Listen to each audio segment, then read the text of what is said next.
Trump's Venezuela operation has resulted in Maduro's capture, and now Greenland seems to be in the crosshairs. Europe is trembling, old alliances are shaking in a way. A once unbreakable military pact facing its biggest challenge yet. From Warsaw to Copenhagen, leaders are warning of collapse if Europe does not arm up. European leaders, in fact, are rallying behind Denmark and Greenland, but are apprehensive about Trump's next move. The big question still is this the beginning of the end of NATO itself? Take a look.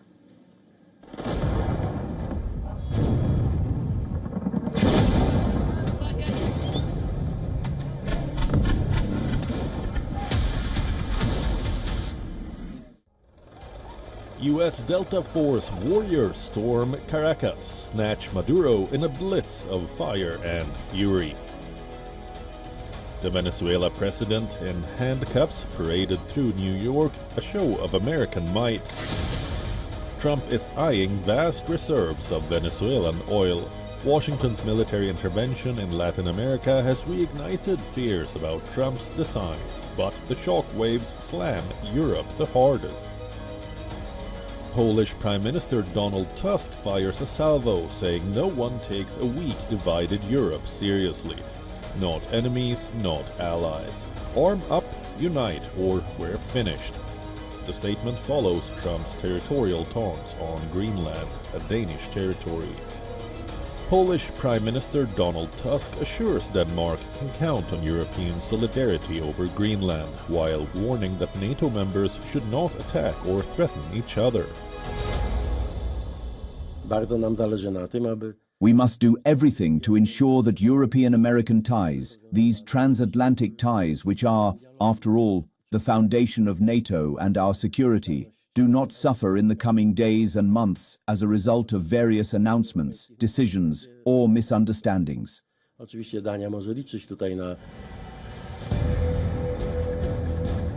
The U.S. president has been vocal about his desire to take control of the self-governing, mineral-rich Arctic island since returning to the White House.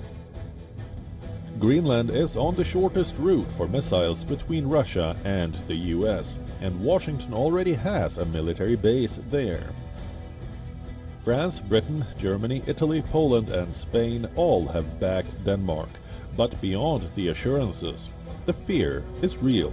The Danish Prime Minister says any U.S. attack on Greenland spells the end of NATO.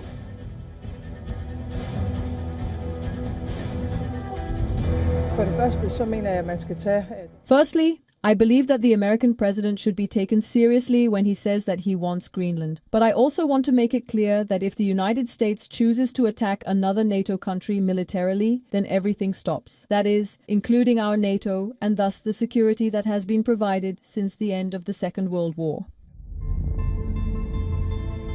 One of Donald Trump's most influential aides, Stephen Miller, said nobody's going to fight the U.S. over the future of Greenland.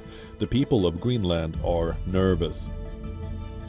Well, it makes me feel a little nervous. I mean, there's no need for this escalation.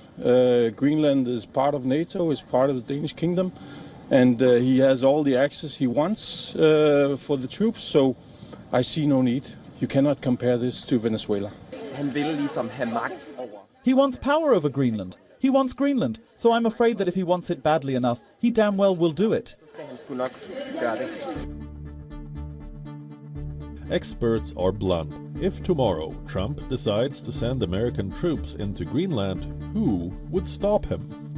NATO cannot act against its most powerful member. Washington holds the biggest army, the largest wallet, the command structure, and that leaves a question Europe fears to voice.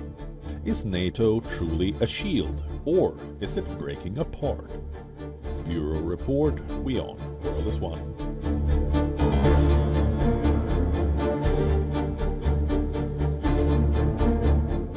To stay up to speed with the latest news, download the WION app and subscribe to our YouTube channel.